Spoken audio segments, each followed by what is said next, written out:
Hey there, I'm Kevin. And I'm Jamie, and we're your co-hosts for Two Clicks in a Pod. Join us as we explore our missed times, stories, and memories due to divorce and a 1,000-mile separation. I can't wait. You ready to get into it, Kev? I am. Hey, Jamie, you think they're going to swear? Oh, yeah. Consider yourselves warned. You like my my new stickers here I put on my Stanley? My Seminole sticker? Oh, yeah. They look natural. They look like they belong there. I did not pay for that. It's not, they have these Stanleys now that you can get that are all fancy. I did not do that. I threw my stickers on there, which, tell you what, Dad, if this team doesn't start turning it around, I may have to take these stickers off. Yeah, Shane told me today that we got the tickets to the Florida State Notre Dame game. So, did I get a ticket? I don't know. I know that I don't think so. Are you kidding me? Oh, you've got to be kidding me. Well, you'll have to talk to him. I mean, wow. How many tickets did you get? A client gave us 4. I want to know who's going to the game. Okay. It better not be, and no offense to Suzanne and Haley, but it better not be the 4 of you guys, because 2 of those people, actually 3 of those people, are not even a fan of Florida State football.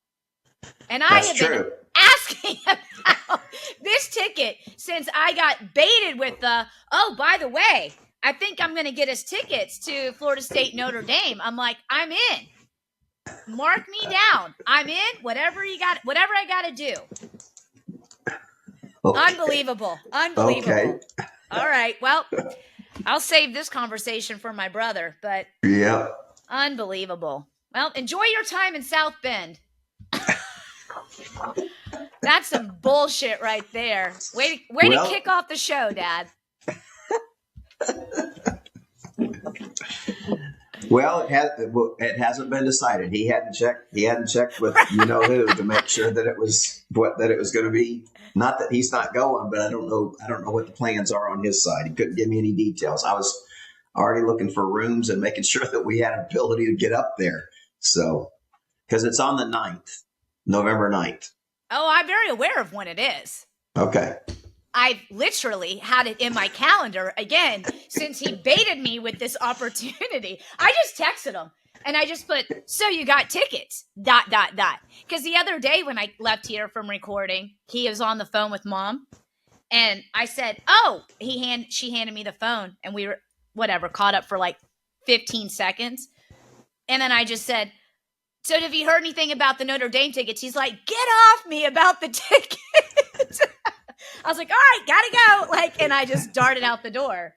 Oh, he says, to what? To what? Oh, Lordy. I love that he's playing dumb. I wish we could invite him into this. Oh, now he's calling. 1 second.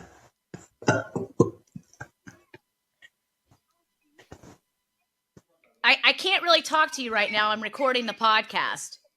Got tickets to what? The Notre Dame FSU game. Yes, I found out from my client today that I got 4 tickets, and I gave Dad first right of refusal on the other 2. Oh, okay. So this is now on Dad to make the decision on who gets to go. No, he said he's going. It's on. I gave him the option if you wanted the other 2 tickets or not first, since it's his company and it's from our client. Right. But I mean, I'm saying Dad gets to choose who he takes as his date. Well, that's not a choice, Jamie. He's going to take Suzanne, I'm sure. What? What do you mean it's not a choice? How's it not a choice? We'll carry this on later. We're recording. I'll take this up with the 2 of you later. Goodbye. Unbelievable. All right, Dad, it's up to you. I know. I guess. Who's going to be your date? Well, we'll have to see if Haley bails on this deal. So, yeah, I don't sound like it. We got some stretch room on both sides, I'm sure. Here's one thing I want to do to sell you on why you may want to take me to this game. Number 1. It isn't because of your tomahawk chop. No. Anybody can do that. Number one. We all know I'm a great travel partner. I'm easy. I'm very flexible, and I'm good with going with a plan or with not going with a plan. Either way, I'm good. Number 2, I'm a fan of the team, obviously. Mm-hmm. Number 3, I am willing to cover certain expenses for you while we are there. Oh wow! Hey. So You ready to throw, jump on a room at $500 a night? is that absolutely? And you know what, Dad? Okay. I am happy to split that cost or go a little extra on my end. If Chris is listening right now, he's like, shut up. All right, well, we'll talk about that later. Anyways, Okay. it's good to see you. I haven't Yeah, good seeing you. a couple weeks. I decided to wear my ruby red Taylor Swift lipstick today to channel my inner Taylor. I see that. I noticed that right away. Feeling my confident vibe Mm-hmm. to talk to you today. And I also wanted to report that for the first time in 3 weeks, I have consumed something other than distilled water. I had herbal tea this morning, and I have also had a limoncello LaCroix, and I enjoyed every second of it. Now I is that finished. so? I finished the ultimate reset, finished it baby. over the weekend. You finished did. it. Yesterday was the last day. I lost a total of 13 pounds. Awesome. And honestly, I mean, technically that's what I weighed, but it's that time of the month for me right now, which all the women out there will know you carry a little bit more weight at that time. Mm-hmm. So truly, it could be a little bit more than that. So Yeah. I'll let you know on Monday if I've lost any more weight. Okay. So I'm phasing out, but I'm still kind of on a plan. So I incorporated some whole grains back in, but still had a lot of fruits and vegetables today. Last week was pretty rough. By yesterday evening, we came to Mom's for Sunday night dinner, and she had made baked spaghetti. And I was like, I brought my own dinner. So I'm heating up my soup and heating up my vegetables and just smelling this baked spaghetti. And she made fucking cake for dessert. Mom never makes dessert. They usually just buy something, or Lisa brings it, and she actually made a cake. And I was just like, are you kidding me? So there's cake, baked spaghetti, and I didn't have any of it. I finished my dinner, my last meal on plan, and watched everybody else eat their baked spaghetti. And it was just fine. But yeah, I'm excited to be off and start transitioning back into just a, healthy way of eating without being so regimented. Well, that's great. You kind of dropped right where, I mean, I finished my 4th week last week, so I'm into my 5th week, and we got to have a cheat day on Saturday, so I was able to get some pizza, which I was craving pizza, and stayed off of no alcohol since we did last Friday. At the end of Friday, a week ago, I had a 2-ounce pour of bourbon on ice. I took that a week ago. That was good.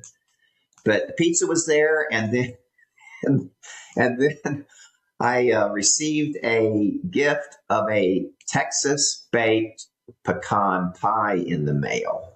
Oh, man. I mean, that sucker is loaded with pecans, and we had a piece. we had a piece of that. Now I'm able to eat nuts, but I don't think it's. But I counted my calories throughout the day to make sure that my calories with that pecan pie, did not bust me on my deal. But I've plateaued on my weight. I've really plateaued right at 190, and then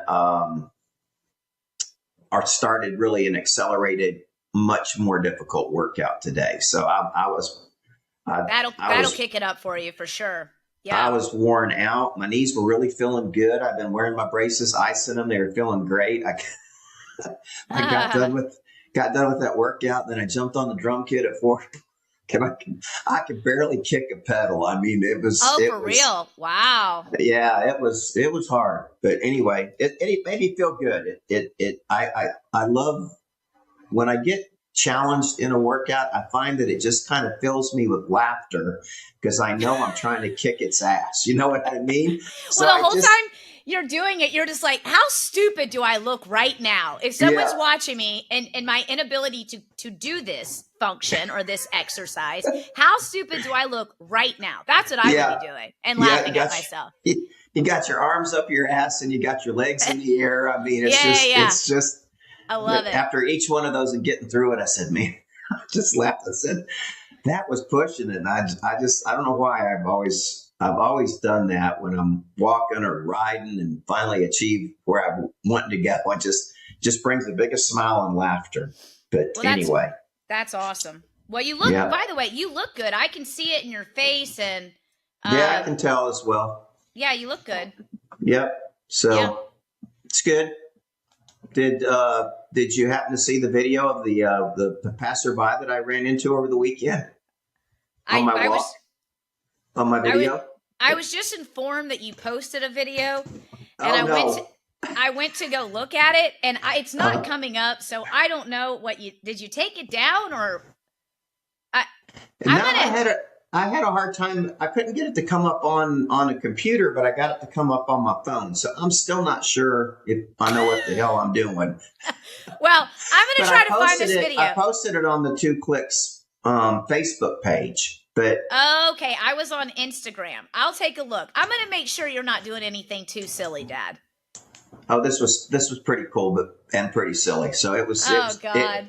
It was right in line with Kevo. I mean, it was Kevo perfect. Yeah. Oh boy. I just want to make sure when you're doing these posts, you're signing it off that it is definitely you, not me.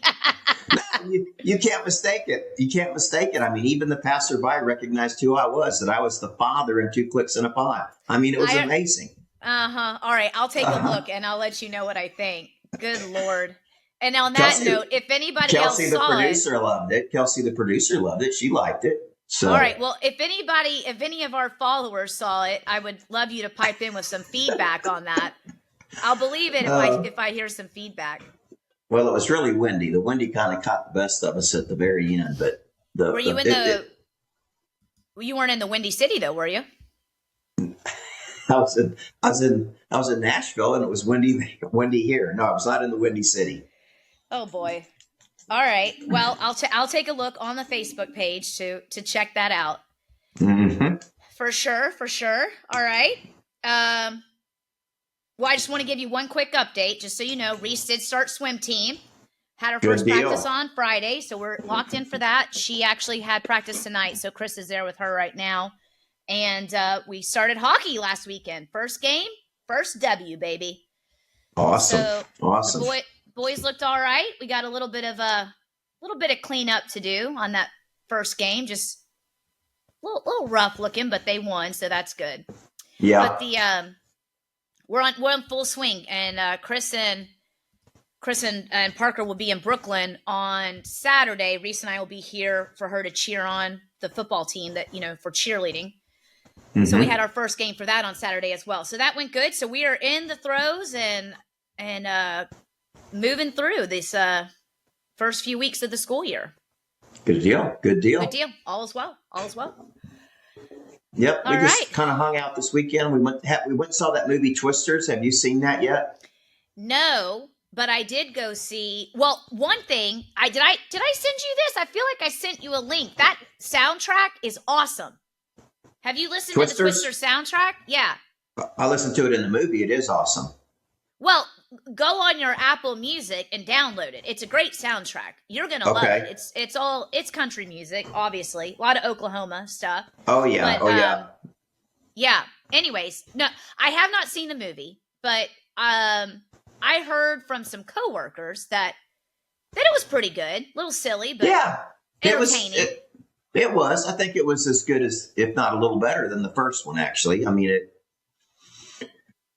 it was good. I enjoyed it. We were entertained. So good. Yes. I saw on Saturday night with Mom, I went to see the It Ends With Us movie with Blake Lively. Okay. Based on the Colleen Hoover book. Yep. Which I read the book. And technically I listened to the book. There, I understand. Audible. You know, they say that you can still say you read the book even if you listen to it on Audible. How do you feel about that? Do you agree with that statement? No, but I tend to like, and I talked. Shane mentioned this the other day as well. Shane, your brother, my son, that the one with the 4 Notre Dame tickets. That asshole. Yeah. You know, he was supposed to get lit. 6 tickets. 6 tickets was what he was supposed to get. Maybe I need to call this client of yours. Anyways, we're not going to go down that. Keep going. What did Shane say? But well, we like to listen to the book while we have the book in front of us, and follow the book while we're listening to the broadcast. Now that's hard for me to do because I tend to listen to them in the bus a lot driving. I can't do it when I'm driving, but I do like that. I do like kind of skimming along and taking in the content. You know me, I'm big with the highlighter in a book, so I've got to highlight all the important stuff. I've never heard of an adult doing that. The kids will do that. They have the apps where it reads along. I love that Shane does that. But no, I have found I enjoy listening to the books while I do my walks in the morning with Brady. So that was when I listened to It Ends With Us and then the sequel. So I knocked both of those out, went to the movie on Saturday with Mom. It was good. I mean, the books are always better, but it was good. I give it a good review. The book that, and I think I've talked to you about this, so I'm sorry if I'm repeating myself, but too bad. The book to listen to is Matthew McConaughey's Green Lights. Oh, for sure. I'd read the book before I listened to it, so it was a double duty chore. Oh, so you did go back and listen to it? Mm-hmm. I read it. I read it at Cabo, and sad to say, Suzanne was right there next to me. She got to hear it. I read it to her. I mean, I just couldn't help but just share his stories and just kind of read it every time every time I'd start chuckling, she'd want to know. So I just kind of followed along with her and read it to her as we went along through the week. So, and then I did listen to it. Yeah, on Audible. Anybody that will listen to me say that, I tell everybody, if you have read it, that's great, but listen to it. And for people who haven't read it yet, I'm like, don't even read the book. Just go to on Audible if you can and listen to it, because it is just having him read his stories, and it's just awesome. That's probably the best book I've listened to, just because it's him. Because it's him. And I say that because I started listening to Matthew Perry's book as well. You know, Matthew Perry, Chandler from Friends. Mm-hmm. And man, that is, I haven't even been able to get all the way through it because, you know, his speech got so impaired just through all the drugs and stuff he did in life. And it's a sad story. And now, of course, it's coming all out that these people basically killed him. Yeah, it's sad deal. Sad deal. So anyways, Green Lights. For anyone who hasn't, listen to Green Lights. It's great. Mm-hmm. Great. So, well, all right. So I got to watch Twisters and, all right, I can do that. Heard from Holly today. She gave me some comments and feedback. She kind of put her, when she called in, you know, just related. And I know you talked to her, but she called me today and we were discussing a quick issue, and she said that she had gotten in front of her father and kind of started asking him for stories and questions, so that she made quite a bit of progress and really provided insight into his life that she knew nothing about. So that was awesome to hear. Yeah. Oh, yeah. Good. Well, I'm glad she started that journey with him. So we had a good conversation. Mm-hmm. Yeah, she's and I did promise her. I said, well, you know, I get into Dallas once a quarter for work. So next time I'm there, we're going to get together and have dinner and meet in person, because we did determine that we have not ever met each other. That was the first time I had actually formally met her. So she said that she obviously has met Shane and she thinks that she has met Kelsey, sister Kelsey. So there's that. But all right. Well, what are we talking about today, Padre? Well, we are actually diving into those college years of your life. Those formative college years. Yep. How When it sounds like the train started coming off the tracks there at the end of high school, and off it goes. Into the 4 years away at Florida State. So 4 years in a summer. That's funny that you went 4 years in a summer and I went 4 years in a summer. When did you go for your summer? Before your first semester of fall? No, my last I needed like 3 classes to get done, so I took it over summer school at the end. Oh, so you're gonna learn today that we have yet another commonality. That's right. That's right. Because there's I actually attended summer school at Florida State twice. Oh, did you really? I didn't know that. Oh, I did really. You had to repeat?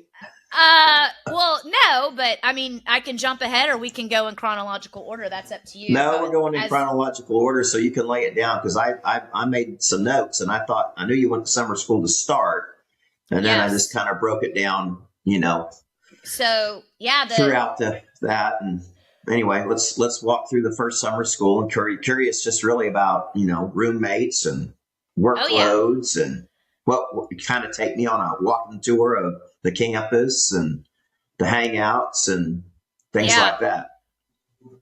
All right. So and better yet, maybe bring us up to date on the fall of 1999 or whatever year it happens to be. Okay. All right. That's a good point. All right. So graduated high school in May of 1999, and we being Julie Porter and I, best friend Julie, we went to the summer school session, which was a pretty common thing, that you could go in to summer school as an incoming freshman before the fall term. And so that decision I feel like was made pretty early on, because again, I think I was like, yeah, let's go. I'm gonna get out of Dodge, and I'm gonna start this early. And so the way summer school went is we went for, I'm pretty sure they were 6-week terms, like 6-week sessions. And then I had to come back for, 6 weeks. And then we went back up for fall, and we went up even a week earlier than the rest because of sorority rush. So summer school, though, was a blast, because you were only taking 2 classes, if I remember correctly. Did you have 2 sessions? 2 sessions? We had like session 1, session 2. It was 2 classes in one, 2 classes in the other. There were 2 sessions, but I only went for 1 session. I see. So I didn't stay the whole summer. I think it was just the 1 session, and it was great. So Julie was my roommate. We had decided early on that we would room together for summer school, just to kind of like make that transition a little easier, someone we knew, but we went random for the fall. So Julie to this day says, thank God we made that choice, because we probably wouldn't still be friends today if I had to live with you any longer. Which, I mean, well, those are her feelings, so they're true to her. I wish we could interview her. I mean, who knows what it was. It probably was because when I first got up there, I was still dating someone from home, and we were on the phone a lot. I'm sure being like, oh, I miss you, I love you. And she was just like, she never really liked that guy, so I'm sure she was just like, shut up. Like, she didn't like that. I think that was very annoying to her, and it probably was very annoying. But it wasn't like I was holding back. We met through other friends from home. There were a couple other people from Winter Park that went up and did summer. So we very quickly made friends with a group of people from Jacksonville, Florida. And I basically spent all of summer running around with those new friends. It was a group of, girls and guys, and they were just a blast. Like, we had one of the people who I met was living off campus in an apartment. So we could go over there and, drink and hang out, and we didn't have to worry about being in the dorms, and we didn't have to worry about getting into, to your point, bars and clubs, because we were underage. We couldn't get in. None of us had fake IDs at that point. So Anywho, so the summer was a blast and just had a really good time. So we met a bunch of people before technically fall even started, which was fun because then when we came back, you were running into a bunch of the people that you had met. And even though we went into different sororities or ended up kind of going into our other new groups, you still knew those people throughout those 4 years. So that group from Jacksonville, I stayed tight with one of the girls for quite a while. And again, like still follow her today on like socials and stuff. We're not good friends or anything like that, but we're connected through that world. But she was a good friend for several years. And yeah, it was just a good group. I just had an absolute blast in summer school, but nothing, probably what I impressed people the most with from that group. You'll love this as someone I think who actually originally introduced me to the Waffle House. We would obviously be out. We would be drinking and hanging out. And then we would go to the Waffle House late night to eat. And Dad, I would eat their meal, which is double waffle with a side of cheese eggs and grits. And I would eat all of it, like hammer all of it. And at that point, I was still tiny. I was like a size 2, like very, very petite. And I would just eat all this food. And I remember the first night we went and did this group of guys, they're like, "You're not going to eat all that." And I was like, "Watch me." Nothing to be proud of. But I hammered all that food and they were just like, "That's incredible." So yeah, a lot of, in terms of like that world, a lot of just the typical freshman bad eating, ordering pizzas. There was this pizza joint called Gumby's, and they had what were the famous pokey sticks, which are basically just like really good breadsticks. So we would order those late night in the dorm and with a bunch of girls and just, I definitely gained the freshman 15 for sure. Like, for sure. So yeah, it was good. But coming out of summer school, going into freshman year, I went through sorority rush. I was an 80 Pi at Florida State, and that went very well for me. I enjoyed it. Not to sound conceited, but I didn't get cut from any of the houses I wanted to. You would go do your tours and you'd come back and you'd have to say, like, rank your houses in order. And as you went further down the process, the order got shortened because you were cutting houses and houses were cutting you. So anytime I cut a house, it lined up with who was like, I didn't get cut is my point from any house I wanted to be at. Right. So I had a very good experience with that. And this is where the Julie and Jamie show kind of went on a hiatus because I went 80 Pi and Julie went Tri-Delt. And that like shocked everybody. They're like, you guys picked a different sorority? And I think like subconsciously, I kind of wanted to, like, I just kind of felt like I knew Julie was going to go Tri-Delt because her mom had been a Tri-Delt. And as much as she's like, that doesn't matter, like, I'm going to make the decision for me. Well, one, it was a good house, so it wasn't like she was making a bad choice. And two, she had the alumni thing there, and her mom was super stoked about that and sharing that sisterhood connection with her and everything. So I think subconsciously I was like, you know what? I'm going to do my own thing. And we did. She went to a different sorority, which for people who've done sororities or fraternities, especially your first year, it's a big commitment of your time. So we really spent a lot of time socially doing different things, her through her group and mine through mine. But we would still see each other out at bars. And of course, we lived in the same dorm, not in the same room, but we were on the same floor. She was like 17, and I was like 3'11". So we were on the same floor, just literally right around the corner from each other. And I had a great random roommate. Her name was Hester. She was amazing.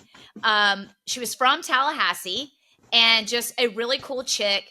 We were very different, but we got along beautifully. And she just thought that Julie and me and like our friends, she thought we were crazy. I mean, we partied more than her and all this other stuff. So we would come home from the bars and she'd be like awake, like watching a movie or something. And we would just like come into the room and be like, Hester, you know, like loud. And like, I would like jump on her in her bed. And, you know, I just remember being like, get off of me. And I'd be like, oh, come on, snuggle with me. And you know, we would just terrorize her, but she would just laugh, and she'd stay up and ask us how it was, and, you know, where'd we go. And just, it was just great. We had a great freshman year and had a lot of fun. So it was Julie and I and Jenny Murphy. And then this is a great story. And then Kara, who was also at Florida State, obviously. Kara lived in the same dorm, I think, that Shane lived in freshman year. It was either the same dorm. I remember that, yep. Okay, or it was a dorm that was right next door, but they were like the same. They looked the same, but I think it was the same dorm. And Kara's roommate was her parents owned a sex shop in Jacksonville. And we learned this over time because the roommate had like very interesting stuff in her room. And one day I think she just told Kara, like, well, my parents own a sex shop. And this roommate, she was not nice. God, I wish I could remember her name. And I can't though. And she was not very nice to Kara. So Kara spent a lot of time at Jenny Murphy with Julie and I, and would sometimes sleep in one of our rooms. And basically she lived with us, even though she didn't live with us. And then finally she put in for a transfer, got a transfer into Jenny Murphy, but she was on the top floor in a 3-person room, and she was on the top bunk. And I just remember she would roll out of her bed, Dad, like after nights we had gone out drinking, she would roll out of the top bunk, fall out of the bed onto the hard floor, like, oh my, yes. And she so wonder she didn't break an arm. I know. And I just remember asking her, like, the next day when she told me I fell out of the bed again, I'm like, does it hurt? You know? And I feel like she would just kind of be like, I mean, I just like wake up in the morning and I'm on the floor. That hurt me just. It was just thinking about it. Man, mm-hmm. That's fun. It was funny. It was freaking hilarious. And so again, we would go out separately, but Kara and I were usually together, but we would run into Julie a lot of times. And then on the walk, we would come home. We'd be able to walk home from the bars because they were right off campus. And there were all these shrubs in front of the dorm building. Mm-hmm. And Kara used to jump like into the shrubs, acting like she was, you know, Ace Ventura from when he goes to the mental hospital and he's like jumps into the shrubs. She would like, I mean, she would do that shit and just, oh my God, we would just die laughing. And I feel like she lost her key card a couple times and we'd have to get up the next day and go look in the bushes. And it was just, you know, we were just a mess. Like we were just a mess. But man, we had a lot of fun. So yeah, freshman year was good.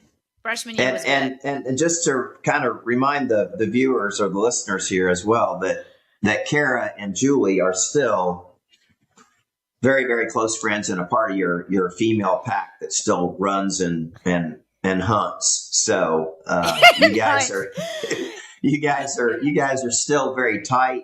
You know, yes. they've been in other stories throughout the podcast thus far, but just close friends that you have your annual girls weekend where you actually get out and, like I say, hunt. Run the pack and hunt. I like that. Yeah. So both part of the OG crew, as we call ourselves, you know, we picked up, we joke, we say we picked up Kara in high school, but yeah, we had a good time at Florida State. And also freshman year was when I met who ended up being very close friends throughout college. Interestingly enough, my friends Lindsay and Amy, who are from Brentwood, Tennessee, which is right outside of Nashville.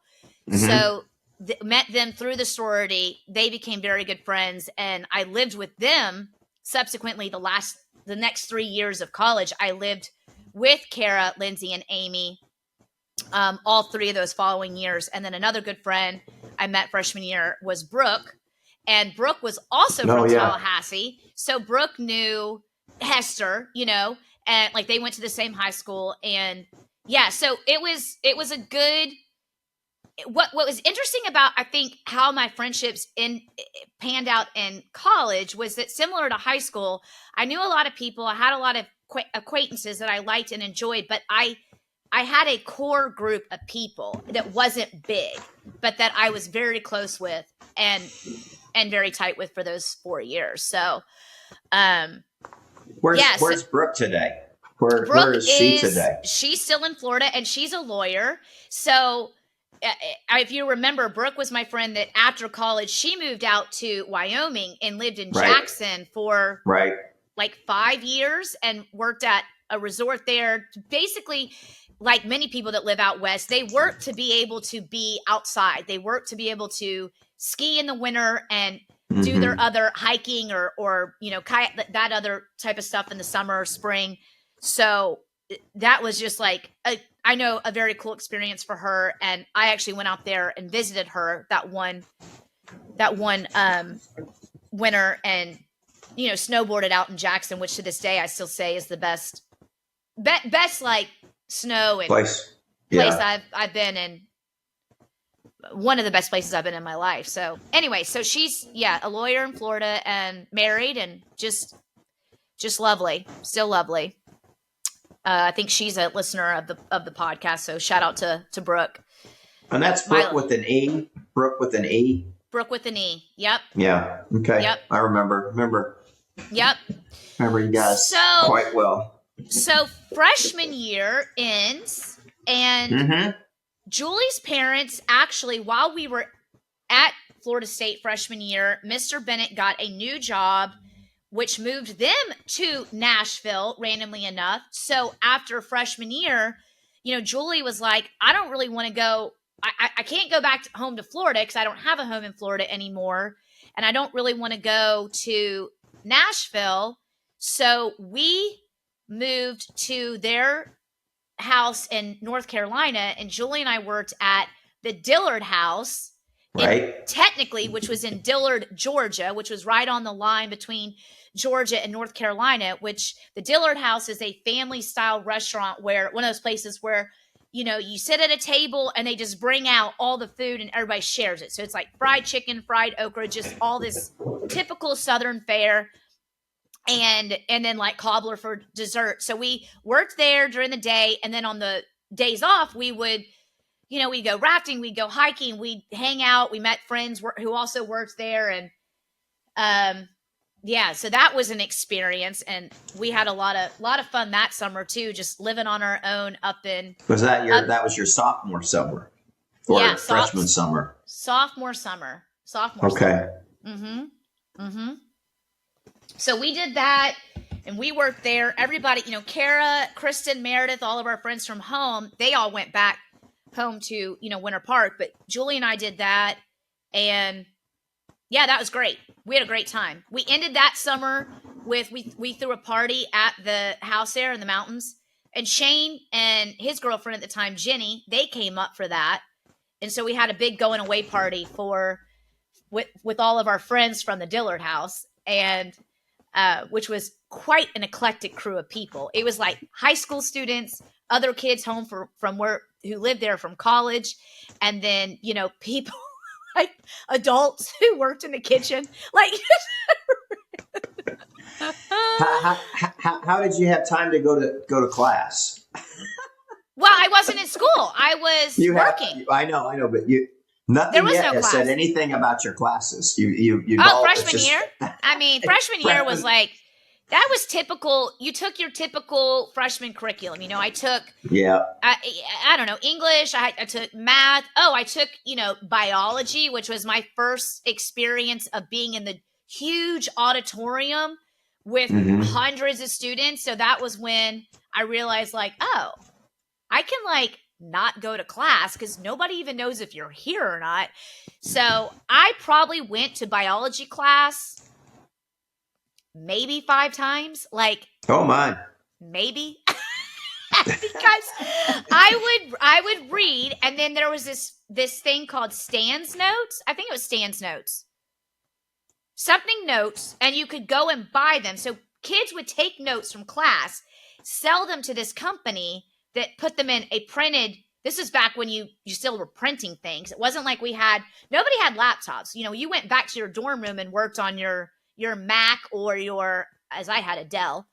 And you know, y'all got that for me for graduation. Anyway, so I would buy the notes, and then I would study the notes, and then I would go and take the test. So that was definitely pretty much a precursor for what my academic life at Florida State was going to be. Gotcha. But I made it through, and I did graduate in 4 years. So, but yeah, so that was school was kind of like, I don't know. You know, I don't like to say I have regrets, but I definitely could have made better choices. Yeah. So you never really lived in the sorority house No, I didn't. No. I didn't Okay. I didn't really want to. I didn't want the rules of it. I was kind of one of these people. I enjoyed the sorority for probably the first 2 years. I stayed in it for 3, and then I dropped going into my senior year because I just was like, I wasn't really doing much with it anymore. And then you had to go back early every summer before fall at the end of summer to prepare for rush. And I really did not like the whole rush process. I didn't enjoy it. I didn't like it. And there was something where it was like, if I went back for that, I was going to miss something else I wanted to do. And so I just was like, I'm not doing it. I dropped it. And at that point, I had already made the friends I had. It wasn't like I needed something to do to meet people. I'd already met people, and it just wasn't all that important to me. And I remember Mom being like, well, if you're not really doing it, then save us the money so we don't have to pay for it. So that's Sure. That was an expense. So for sure. Yeah. Oh, yeah. And I was very fortunate. As you know, you and Mom and, you know, Shelly and Stu at that time, still, y'all covered all of my expenses in terms of tuition, books, sorority. I didn't have to pay for any of that. You know, like Kara paid for a lot of her own stuff. I mean, Kara paid to be in the sorority on her own. Like, she always had a job. I mean, I still am just like so impressed by her because she had to carry a lot of those expenses herself, and she did. So she stayed through for, I think she dropped with me on the senior year as well, as did Lindsay. But I'm getting ahead of myself. So yeah, anyway, so that was, I don't even know where I was going with that, but worked at the Dillard house before sophomore year. Sophomore year, we moved out of the dorms. Back to your question, moved out of the dorms. I moved into a 5-bedroom house with Kara, Lindsay, Amy, and a girl named Mariah, which you would have probably met Mariah, but you may not remember Mariah. Mariah was someone that Lindsay met living in her dorm freshman year. So they were pretty good friends, and we got along good and well enough, you know. So the 5 of us lived together in what we called the Crack Shack, which was off campus, off Tennessee Street. Literally, we lived in the hood. And we didn't even realize it until we really moved in and were living there for a couple weeks. And then we were having friends come over to the house. We were so proud of this little house. And when I say little, I mean little. My bedroom was like 8 feet by 9 feet. And I may have already told this story on the pod, but I once got drunk one night and told everybody I could walk the whole perimeter of my room without touching the floor and be able to get back out the door to my bedroom. So I started on one side, walked around. I walked on my bed, stood on a dresser, shimmied across the railing of the closet to then jump back out the door because it was so small. Oh. I never had to touch the floor, and I had to prove to everybody I could do that. So we lived in a 5-bedroom house. It was me and Amy in the back of the house. We had our own bathroom. And then there were 3 bedrooms up at the front for Lindsay, Kara, and Mariah. And they had their own bathroom. So we managed to have a 2-bathroom, 5-bedroom house. And there's a little living space, a little kitchen.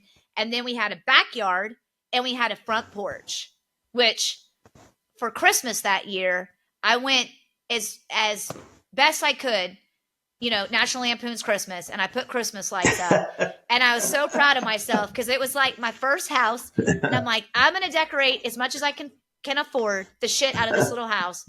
So we had our front porch that we loved. We hung out on that front porch all the time. Back then, a lot of us smoked cigarettes. I only smoked when I was drinking, but Mariah and Lindsay I would say they were smokers. So they would be out there smoking a lot. And we would come home from the bars, and remember the movie Remember the Titans? Yeah. Okay. Remember that part where when he and the two guys they didn't like each other, they become friends, and they say left side, strong side. They go through that whole thing. Well, we went and saw that movie, and we were just like ate up with Remember the Titans, and I still love that movie. So one night we come home from being out at the bars, and we decide that we're going to go out in the front in the street, and we're going to play football and Remember the Titans. And so Amy and I go into the house, because remember, we're in the back of the house. So we go back into the house, and we put on matching clothes, and we pull up our socks, and we come out. The rest of them are out there, and we come out with some little cheer, and we just start going, backside, strong side. And we are chanting this and playing football in literally, Dad, the middle of the hood. And we are just oblivious. We're so oblivious. And fast forward to parents' weekend, and the parents all show up, and they see this house, and they are just like, are you kidding me? This is where you live. You 5 girls live here. We're like, it's great. We love it. We were just so proud of our little house. So I mentioned we would sit on the front porch and talk, right? With everybody. Friends would come over. We would sit out there by ourselves. So we're doing this all the time. All right. This is the year where we go on the 70th birthday bash for Bill, Grandpa Bill, your dad. Yeah. We go on the cruise. All right. So we go on the cruise. We come back in town, and I'm driving back. For whatever reason, Kara was home as well. So she's coming back with me, and we get home first. So we had all 5 left for that weekend. It had to have been like fall break or something, and we were all gone. So we all leave. Kara and I get back first, and as soon as we pull into the driveway, we're like, got to go to the bathroom, both of us. So we take off, we run into the house, and I go to the bathroom, in my bathroom in the back, and there's jewelry in the toilet. And so I'm like, God damn it, Amy, because it's like Amy's jewelry in the toilet. I'm like, I can't believe she left this here. Like, I can't pee in here because there's jewelry. So I'm like, Kara, hurry up. And she's like, what's going on? I'm like, Amy dropped all of this jewelry in the toilet. And she's like, what? And then she gets up. I sit down on their toilet. She goes into her room, and she's like, oh my God. Oh my God. I'm like, what's going on? She's like, Jamie, I think we were robbed. And I'm like, what? So she's in her bedroom, and she sees that stuff is missing. And then she realizes that we have missing televisions. And we're just walking around, and we're like, oh my God. We had a video camera. We used to videotape ourselves when we would come home too. How dumb. And so we realized all this is missing. So where's that proof? Yeah. Oh my God. So long story long, we were robbed, and most likely because they knew we were leaving, because they were cooking in our house. They were like literally cooking crack in the kitchen. They were in no kind of rush. They were making sandwiches. There's like cheese wrappers out. We're just like, they were hanging out in here. We call the police, and I'll never forget this. They're fingerprinting everywhere. So like the powder is all over the house, which by the way, they don't clean any of that shit up. You got to clean all that up. Oh, so yeah. They're checking all that. And the police officer says, for whatever reason, he sees me, and he says, Jamie, can you come over here? And I said, absolutely. And he said, all right, who has keys to this house? I said, only the 5 of us. And he's like, you're positive? And I'm like, yeah, we've never given a key out. And he tells me, he goes, I'm going to tell you right now, nobody broke into this house. So there's no forced entry. And he goes, your windows are locked, but somebody walked into this house. So we think that our roommate Mariah left the back door unlocked because they just walked right in. Huh. And after that, the parents made us get an alarm system, of which we never set it because nobody could remember how to work it or couldn't remember the code. So that was a disaster. So needless to say, we moved out of the crack shack after that year. And the summer before junior year, I did go back home. I had to get a job. I needed money because I went out too much, so I had no money ever. So I had to get a job and worked at the Olive Garden that summer. I don't know if you knew that, but I worked at the OG. Yeah, I knew that. Mm-hmm. So that was fun. Shane worked there as well, and Kara worked there. So we had a good time being home that summer, just hanging out in Orlando,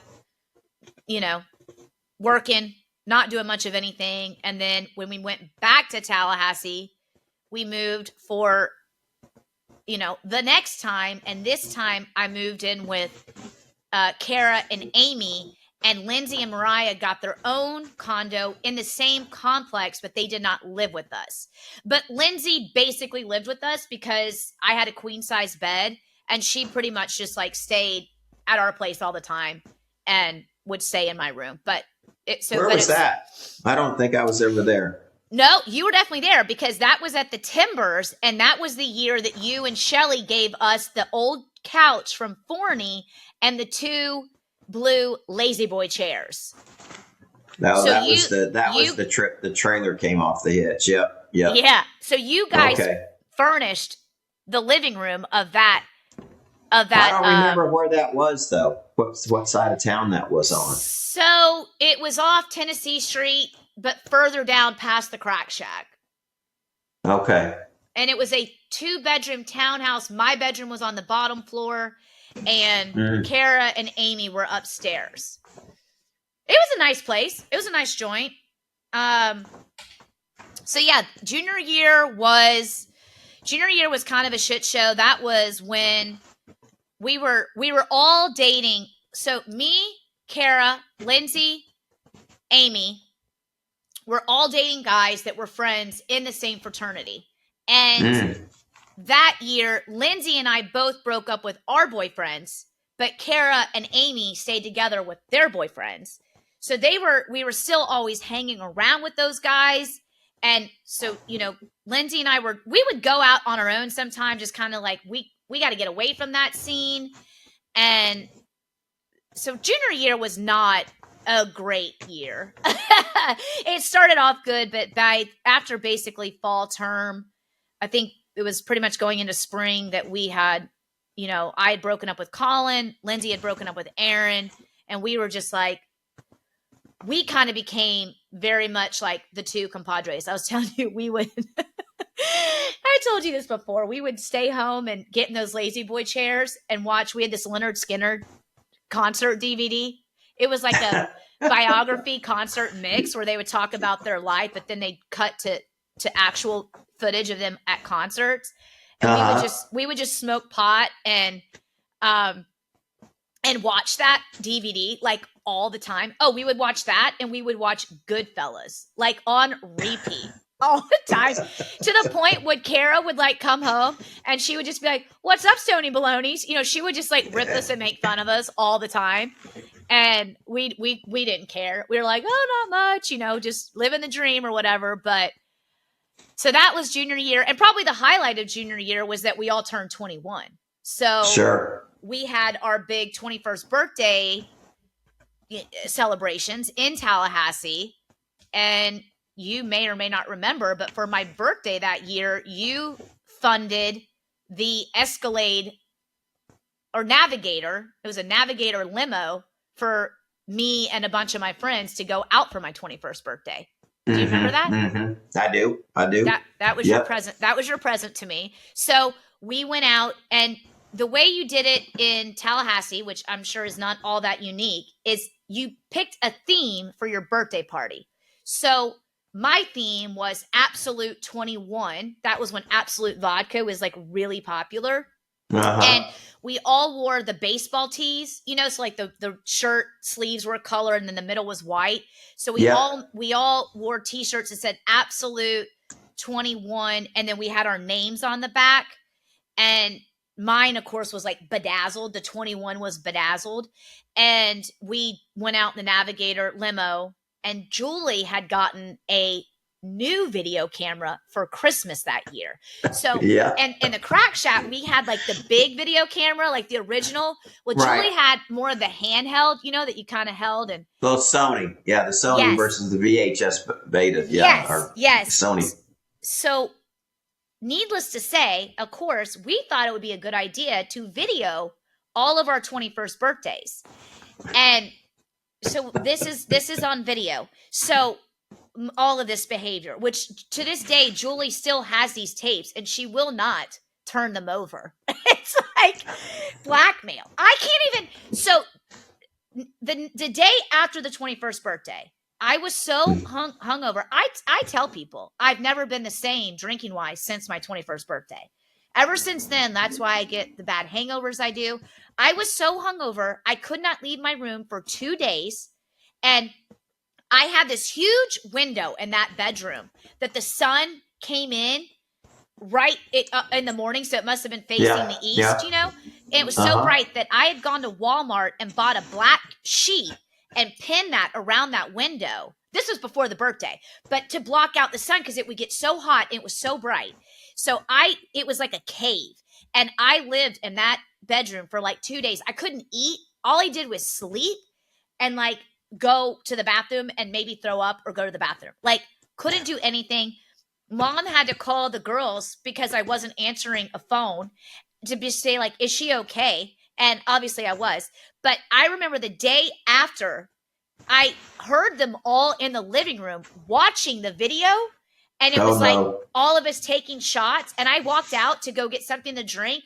And I said, you gotta pause it. I can't even hear it or I'm going to be sick. It was that bad.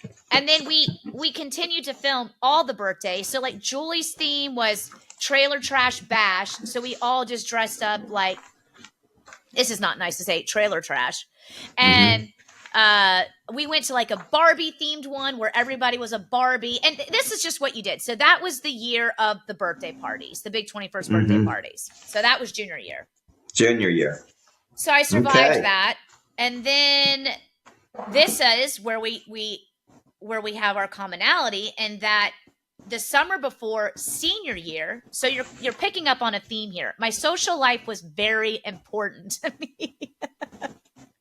I mean, I was the person, Dad, where I would say, I can't go out. I've got to get this done. I've got this. I've got class in the morning, da-da-da-da. But I was the roommate that everybody, if they wanted to go out and nobody else would go, it was like, if they came and asked me and just badgered me enough and sold it enough, they knew I would go. And I'm like, all right, fine, I'll go. But I'd be like, or I'd say like, I don't have any money. Like I can't go. I have no money. I'm out. I don't get paid. And they'd be like, I'll cover your drinks. And I'm like, all right, fine. So I was always game to go out and do whatever. So needless to say, going into senior year, I had changed my major like twice. I was gonna, I didn't do communications, and I switched it to something else. Then I switched it to elementary education, which I learned very quickly. There is no way in hell I can be a teacher. So because of changing it and taking classes that then no longer applied, I picked a liberal arts degree called International Affairs, which was basically like I just took a bunch of electives. Imagine just anything you could possibly want to take. So I took like philosophy classes, religion classes, just all this random shit. But it was a degree that I could take and fit in with the least amount of upheaval to the credits I already had to be able to graduate on time. But on top of that, I still was 15 credit hours shy of graduating on time. So the summer before senior year, while everybody else stayed in Tallahassee, like a bunch of people stayed to get jobs, but just to stay, as it was like, our last summer before we graduate. So they were all hanging out, going to the pool, going to the beach. I was taking 15 credit hours in 2 summer sessions in order to graduate on time. Finish. Which, that's a lot. That's like a semester's worth of coursework.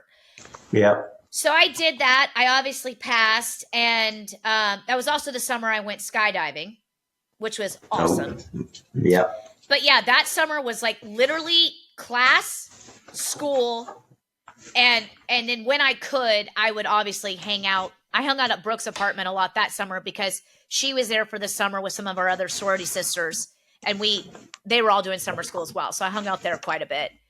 And then we moved into my 4th move of college. Me, Lindsay, Amy, and Kara, the 4 of us now, moved into a house on Amelia Circle, also off of Tennessee Street.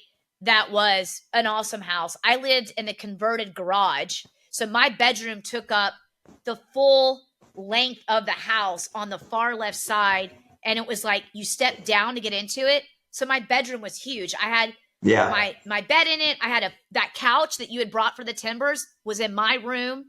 And I had a desk. I had a TV. I mean, I had a ton of space. So that's why they put me there. They're like, you go out the most, you make the most noise. You can live on the far end of the house. But I loved it because I had my own bathroom. So I had my own bathroom right off my bedroom. And that was the last house we lived in. And that was a fun year. But it was just, at that point, all of the drama with the guys was still kind of going on, because again, I mean, Kara is now married to who was her boyfriend in college. They stayed together all through college. And I mean, just randomly enough, Zach also went to high school with us, but they didn't date in high school, but they dated, the rest of the way through college. They are now married. So they were obviously still together. Amy stayed with her boyfriend and none of us liked him. And, so that was all still going on. And so I was hanging out a lot with, Lindsay, still Brooke, my friend Jen Wood that had been at that point, she was a year behind us, but she was up in Tallahassee. And yeah, Jen Wood was a great time too. What a great time. But that was, I had gotten myself in a credit card debt. Did you know that? I think so. Yes.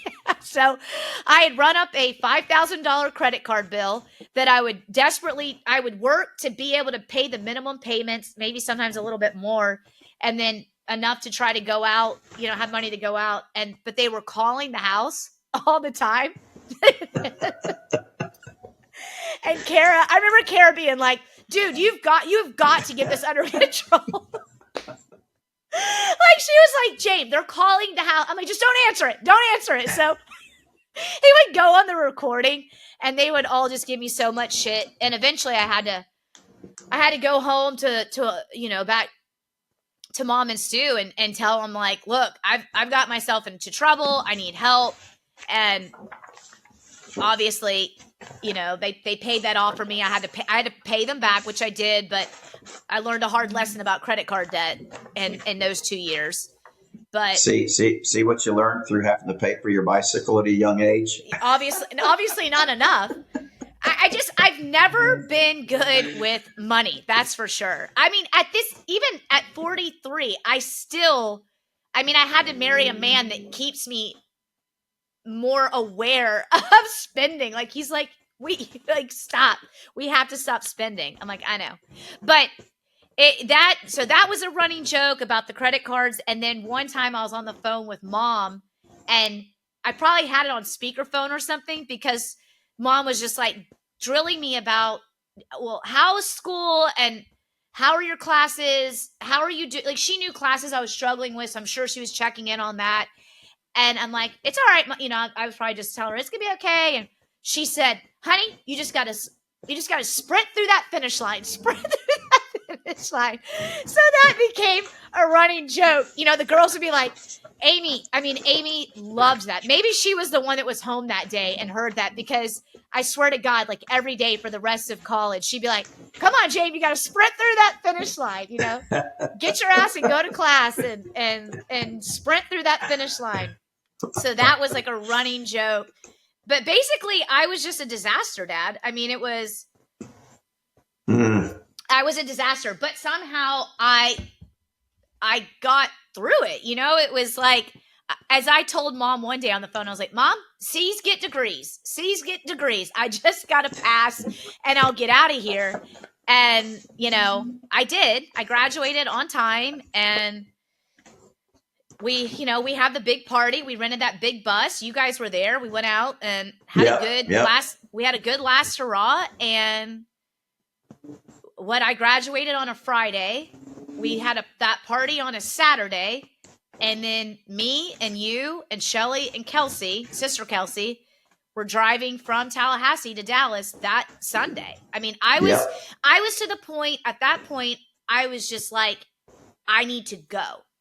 Like, I needed in my mind, from all the drama and all the bullshit for those last 2 years that we had lived through, even though there were good times, it wasn't like it was terrible. I had a lot of fun, but I was just like, I'm done with this. I'm ready for the next chapter. And all of that was self-inflicted. All of it. It wasn't like, I could have made it different. I just didn't. So, and it would be interesting if I be quiet for a minute to hear from your perspective, because I don't remember even having the conversations with you about me saying, maybe I'll move to Dallas. But I just remember that's what I was doing. And again, I was packed up, ready to go and out. We had that house through the summer that I had to find someone to sublease my room.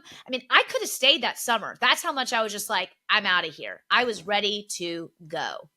And I did. Yeah, it's funny that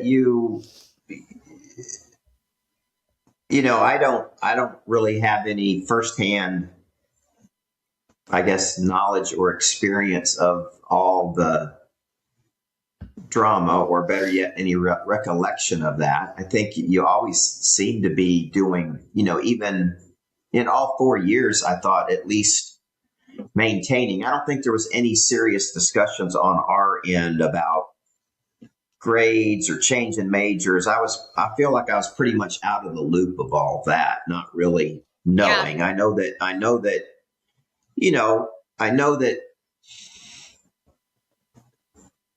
both sides had the college fund set away and ready to go and set up for you. So that was fine. As long as the money was there, the money was to be used for college. There wasn't any big stress on that.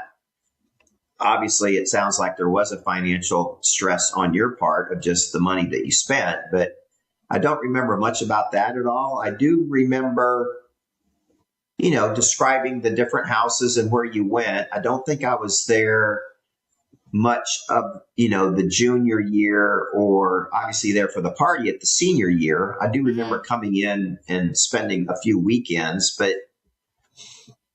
yeah, I don't know. I'm surprised, I guess, if there is a takeaway from my standpoint, that, you've always been a fun, frolicky, good time, go get it, jump into it type of person. But when number one, it just really surprised me that you did make the decision to come to Texas. Now, I was totally excited about that, and overly excited to say, heck yeah, my girl's coming home. She's done want to see something else, and was very, very excited about that. Ecstatic about that. I don't remember, like you say, I don't think it was it surprised me that you made that decision. So I guess the point I want to say is that making that choice, making that mindset, it was a change of game. It wasn't, me, it wasn't, not that we didn't have a good time or fun and frolic, but it's almost like you left the party days behind. Not that there weren't party days to come, but your outlook towards life went from fun and games to it's time to find a job and make up some, in my opinion, make up for lost ground, that you really didn't have any idea of what you were going to do or what you wanted to do. So that was a stab in the dark. And I think, and I know that led to a lot of frustration on your part, a lot of frustration on my part. So, I almost see it. I guess where I'm going, I almost see you as a totally different person once we loaded up the car and got on the road headed to Texas. It was like there was a gap of time almost between personality 1 and personality 2. And maybe I'm wrong there, but that's while you like to have a lot of fun, you've always in my mind been very sensible, very careful, not careless. But I feel maybe I was fooled on that, and just kind of gave you credit where I just you always were responsible. So here's what I would say to that.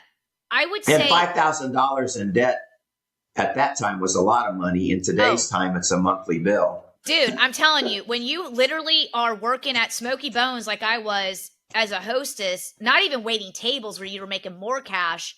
I mean, I just dabbed the stress. It was so, it was like, I thought, I didn't know how, I couldn't breathe at times because it was just like, I couldn't get out of it. But yet I kept making bad choices where I couldn't get out because I still wanted to have a good time. So it was like, it would be enough to not drown until I was just like drowning. And I'm just so fortunate that I have the parents I had that could save me and learn a little bit of a lesson out of it. But I mean, to your point, I appreciate you saying that because as much as the decisions were bad, I will say I still got out. You know what I mean? Like I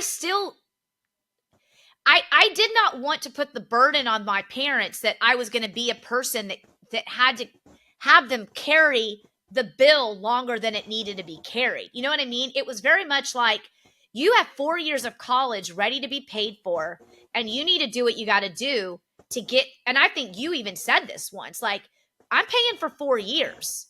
That's what it takes to graduate. So you got to figure that shit out and get yourself out in those 4 years. And technically you had to pay more because you had to pay for an extra run of summer school, but I still did get out on time. And it is, I mean, the girls, meaning the OG crew, they to this day laugh about just to, like you said, it's like who I was in Tallahassee. They're like, you don't even resemble that person at all anymore. The success that I've had, the maturity that I have, the sensibility I have, they're like, how did you get from that to this? And I guess now I look back and say, well, I had a really good time and I enjoyed the party. And for whatever reason, I got myself out of the party. And as much as, and we'll dive into this next episode, that struggle was socially for me when I moved to Texas. It's probably what needed to happen in order for me to mature and grow up and start making decisions so I could be sitting here today where I am. Because God only knows, like, had I stayed in Tallahassee that summer, I don't know. I don't have any clue where I'd be today. So not like I would have like died, but who knows what would have happened, but. No, but I think even the fact that you had the opportunity, number one, that you did have I know financially it was a stress on you, but financially, as far as it being a stress on you and having to pay for school, that was a given, that was known, that was taken care of, that was done. So that was gone. But, if you were having to pay for your education, somewhat like Kara was doing, you probably would have been more responsible with where your money was going. So 100%. that was the issue at hand, I'm assuming. But we all it's not unusual going to college and, bouncing a check, I did that. 20 times, in a semester or in a quarter at school. It's just, you would spend money you didn't have. That's a part of college, I think. But it's, and better yet, I think that's a good example or a good comparison from, eyes wide open of kind of the same thing, me getting into college and having the independence, the freedom, the ability to do, and then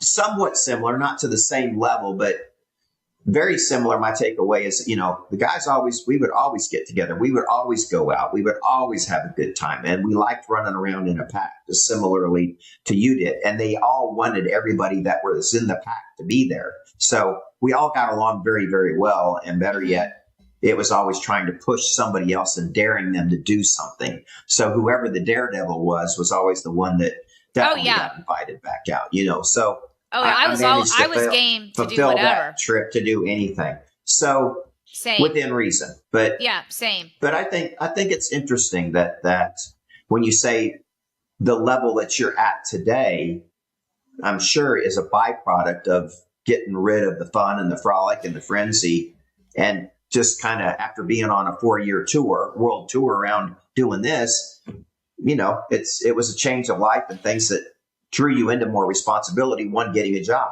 So, yeah.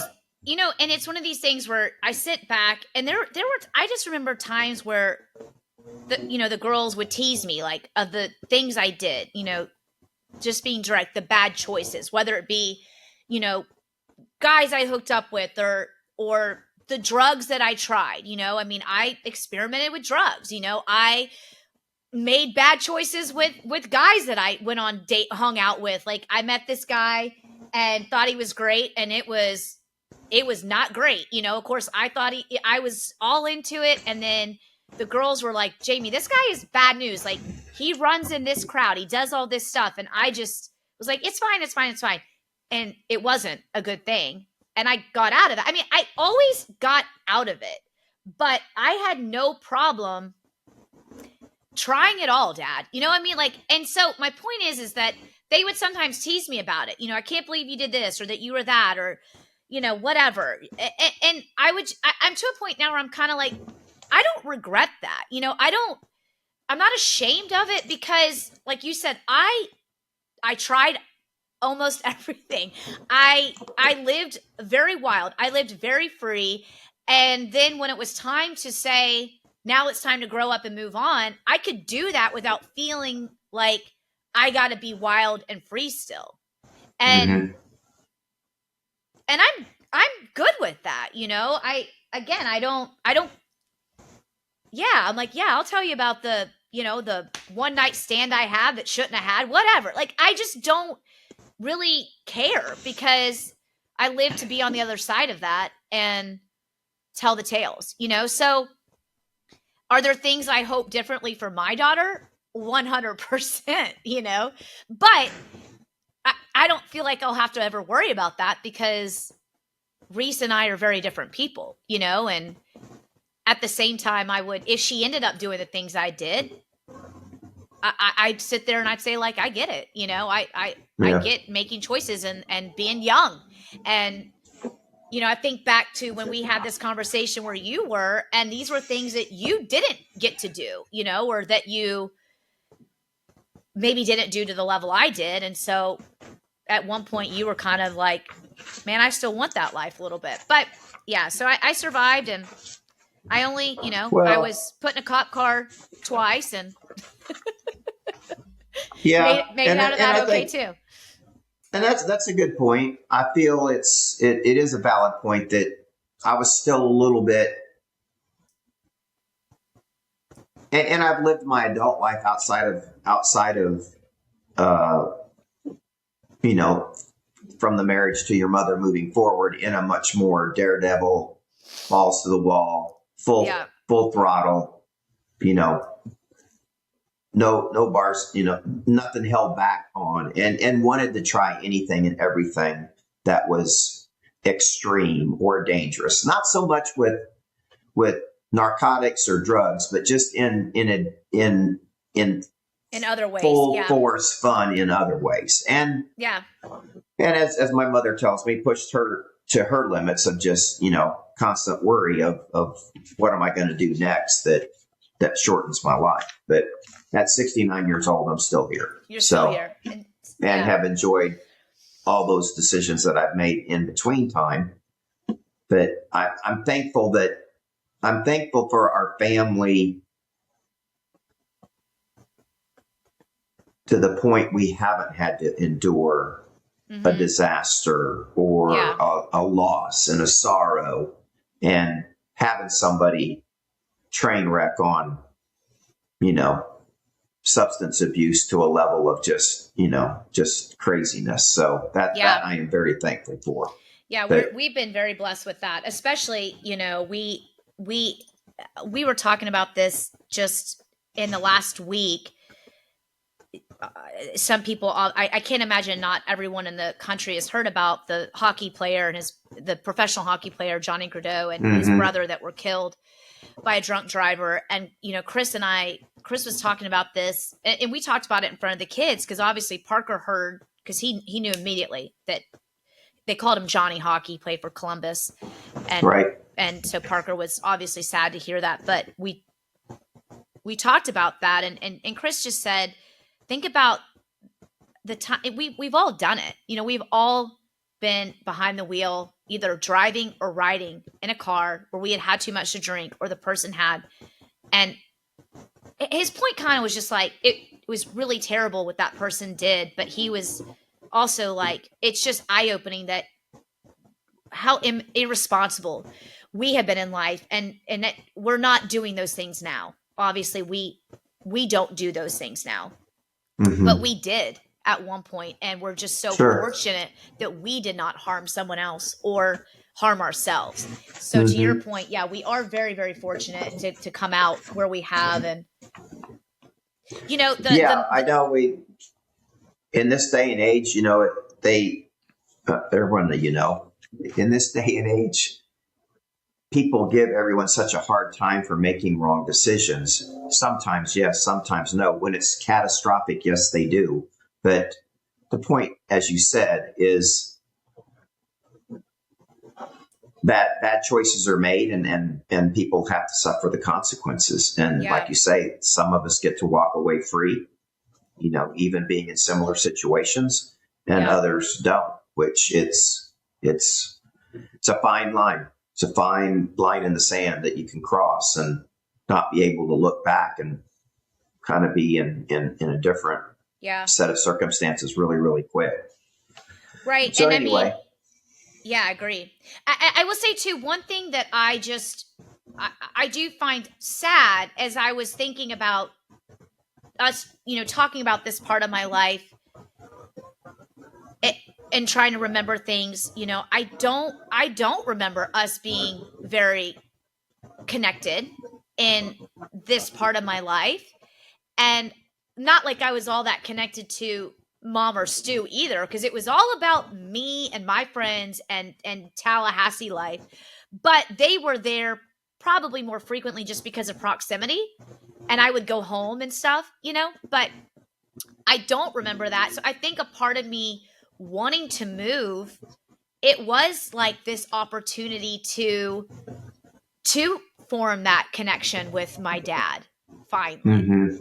And obviously we're moving into this phase of our life together where I think we started to really become, as we are commonly referred to as, two peas in a pod. It became, I think, very to each other and to those around us, just how much we both longed for that relationship.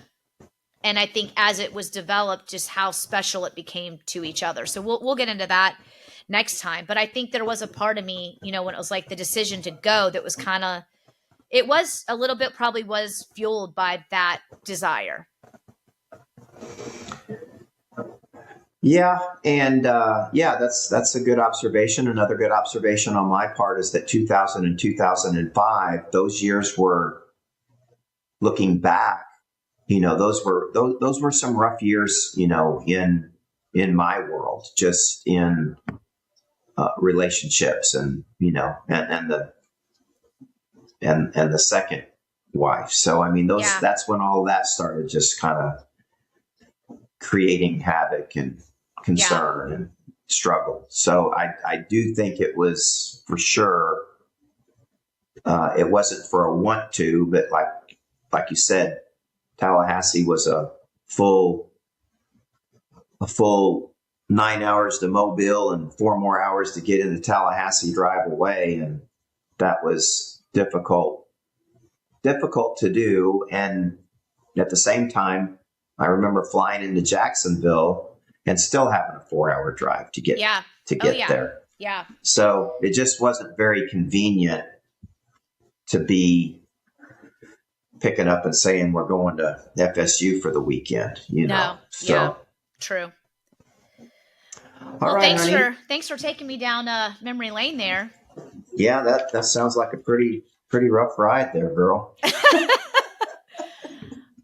There's so many more stories. We talked about that the other day, you and I. Just obviously when we get through the timeline stories, how much we could go back and share other little tidbits. But it was a good time. There were great times, there were hard times, there were good friendships made, and yeah,